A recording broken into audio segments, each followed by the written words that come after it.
Many fans know Berserk as a dark fantasy manga series created by Kentaro Miura in the late 80s, and follows the journey of Guts, the Black Swordsman, and essentially serves as the life story of his character, showcasing his birth at the foot of a hung corpse, his upbringing with a negligent Gambino, and the horrors that he endured within his mercenary group, to his encounter with the Band of the Hawk, his drive to find a purpose in life, his love for Casca, and the fallout of the eclipse.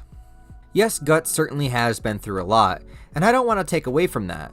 But did you know that Berserk actually originally meant to follow the exploits of a completely different character? One that his editors shut down, and all evidence of has almost completely been erased from existence. Yes, it's true. Miura has sleepless nights and traumatic dreams about the Berserk that could have been, and yet the world was not ready for.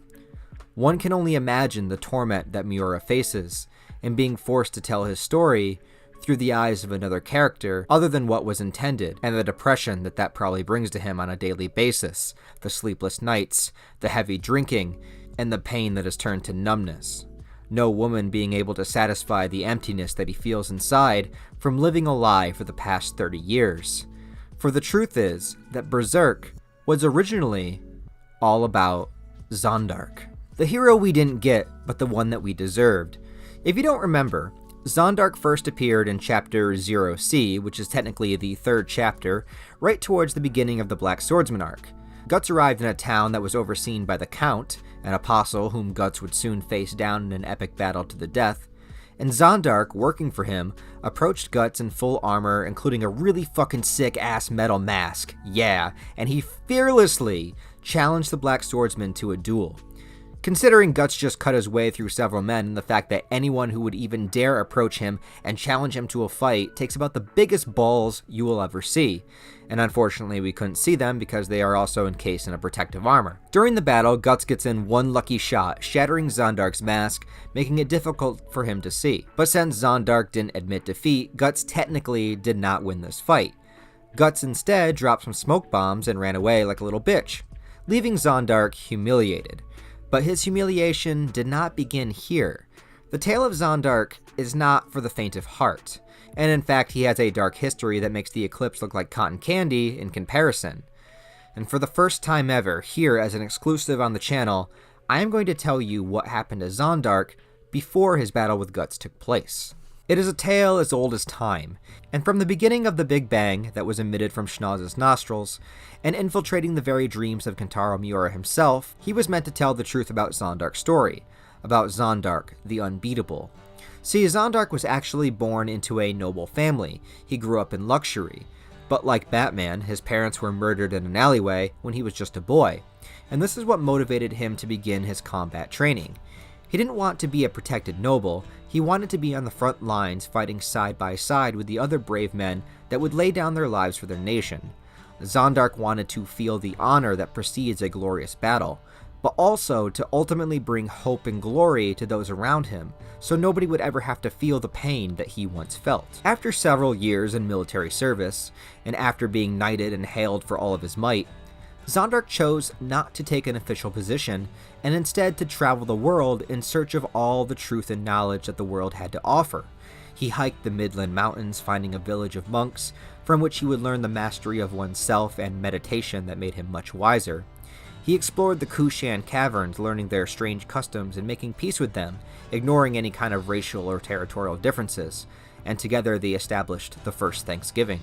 Legend even tells of Zondark finding a Beylet along his travels, and being the first and only man in history to be able to deny its chosen fated power, and destroy it by cracking it open and making an omelette du fromage. Omelette du fromage! Soon Zondark would meet a beautiful woman named Zondet, and the two of them would fall in love, and far away from his city life that he once knew, they built a house in the countryside together, determined to raise a family, live off the land, and spend the rest of their days in peace and tranquility.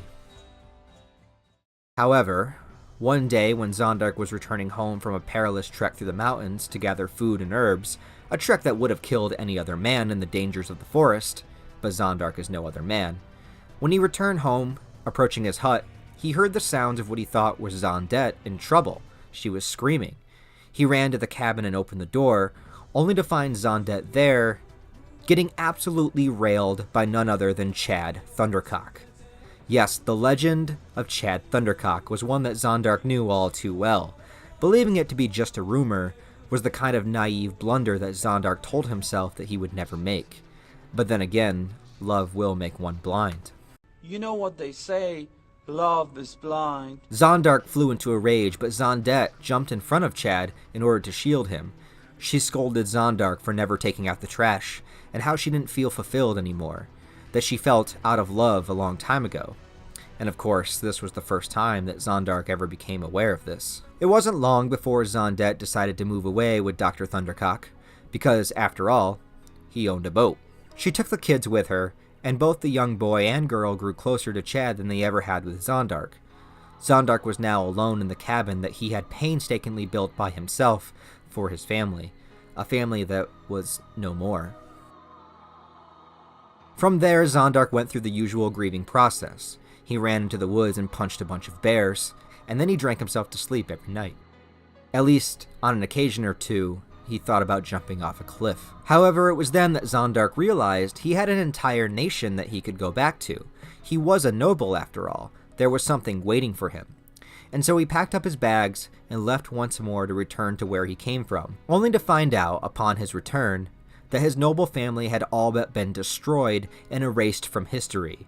New nations had conquered, and the name Zondark was no longer one of reputable glory, but that of shame. The Kushan had a new ruler with Ganishka that abolished the Thanksgiving ritual and returned to their warring ways. Zondark was also, of course, broke because he had no way to prove his inheritance. Forced to live on the very streets where he witnessed his parents killed, Zondark spent days, weeks, just trying to get a proper meal. He tried to meet some new women as well, but the only ones that were interested in him wanted him to buy their only maid's account, and when they realized he was broke, they would just ghost him. Now Zondark, on the verge of starvation and depression, was still more powerful than most people, and that's when he saw an ad for the Count's military to help him round up and kill heretics. Now Zondark was never one for the Holy See and their rigid brutality against the peasants, but he had nothing else to lose.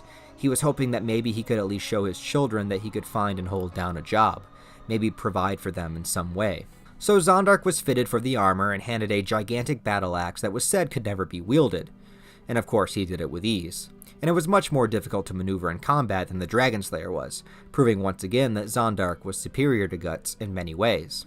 When Zondark encountered Guts, it was more than just a fight. Zondark was attempting to reclaim his honor, his family, and his legacy. And because Guts got in one lucky shot, Zondark was briefly brought down. And when Zondark begins to cry in this scene, it had nothing to do with Guts. It was him recounting all the events that had transpired, and how his life, that was once meant to signify hope, was now being humiliated in the streets by some one-armed dork with a giant toothpick. And what's worse is that Guts' big phallic sword reminded Zondark of nothing but Thundercock himself. Thundercock. Thundercock. Thundercock, it's all that ran through his mind, as the man's savagely tormented emotions could not think of anything else. And when Zondark awoke in a frenzy, screaming and beating those around him, it wasn't really Guts that he was thinking about, but Guts served as a symbolic representation of the thing that had destroyed his life, and for that, Zondark could not let him live. He could no longer live with this humiliation, and yet, Zondark was taken advantage of once more. See, the Count, being that of an apostle, made Zondark an offer that he would help him defeat the Black Swordsman if only Zondark would take it inside of him. Zondark, having always been the top his entire life, was now at the mercy of this flabby, bald, nasty man that stuck his slimy, squirmy slug into Zondark's mouth. But Zondark would do anything, and so he took it, trying to relax his jaw and stop the tears from rolling down his face, as the Count's slug busted down Zondark's tired throat. Zondark took the power-up from the Count and returned to face Guts once more, the process in which Zondark was losing what shreds of his humanity he had left. Unable to think straight, all he wanted to do was kill. It was as if the Berserker armor was unleashed, but yet it was only a mindset and a small power-up from an apostle. This is the moment where we are meant to be conflicted, and that we want to be rooting for Zondark, but we can also see that he had lost himself to his own misery.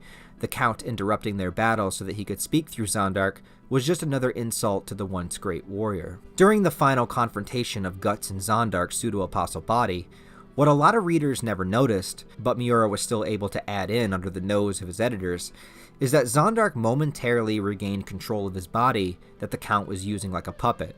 He still had enough willpower and human spirit within him to briefly regain consciousness. He realized it was not Guts' fault that he ended up like this. There was truly nothing he could do. To blame someone unconnected for his misfortune wasn't right, nor could he truly blame Chad Thundercock. The man was only trying to nut after all. And as for Zondette, as long as she was happy, and his children could grow up to be a better person than he ever was, then Zondark could be content. And in his last moment of selflessness, Zondark spoke to Guts, telling him the only way that he could be destroyed was to cut off his head. Yeah, that was Zondark speaking, not the Count.